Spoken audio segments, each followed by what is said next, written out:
एक तर आज आपल्यासोबत आहेत दक्षिण नागपूरचे आमदार मोहनजी मते. तर साहेब, आज हिवाळी अधिवेशनचा दुसरा दिवस. तर आज दक्षिण नागपूरचे काय म्हणजे मुद्दे आणि त्याला विकसित करण्यासाठी काय तुम्ही म्हणजे आज प्रस्ताव मांडणार आहे? नाही, दक्षिण नागपूरचे असे मुद्दे नाही.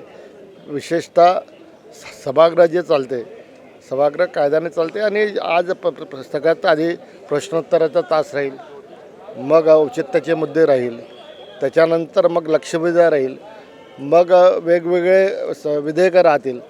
तर हा आजचा कार्यक्रम हा रात्र होईल असं मला वाटते. परंतु आपल्या मतदारसंघाप्रती सगळे आमदार जागरूक असतात.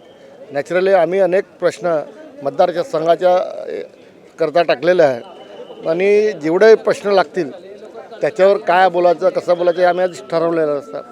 त्याच्यामुळं दक्षिण नागपुरातले जे प्रश्न आहे विशेषत्वानं सभागृहासोबत मांडून जे ज्वलंत प्रश्न आहे त्या प्रश्नांवर निश्चित आम्ही चर्चा करतो. मला असं वाटतं की या देशात ज्या पद्धतीची घुसखोरी चालू आहे, अनेक बांगलादेशचे लोक इथे आहेत, अनेक पाकिस्तानचे लोक इथे आहेत आणि त्याच्यामुळं ज्या पद्धतीनं आता SRAचं चालू आहे त्या पद्धतीनं जसं बंगालमध्ये विरोध झाला, जिथे यांचं सरकार आहे महाविकास आघाडीचं, तिथे हा धंदा चालू झाला मोठ्या प्रमाणात.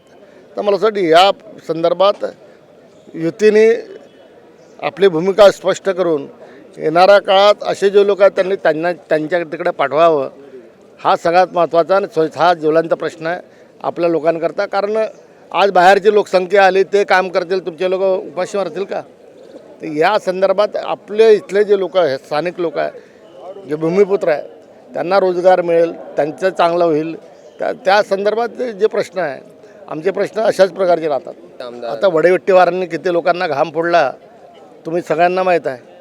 त्यांनी आपल्या विरोधी पक्षनेते होते, बरोबर आहे ना, काय केलं, कोणते दिवे लावले होते आणि त्यांनी त्यांच्या कार्यकाळात ते कुठले दिवे लावले आहे हे बोलण्याचं भात आणि बोलण्याची कडी आहे. बाकी काही नाही, यांच्यात काही दाम नाही झाले.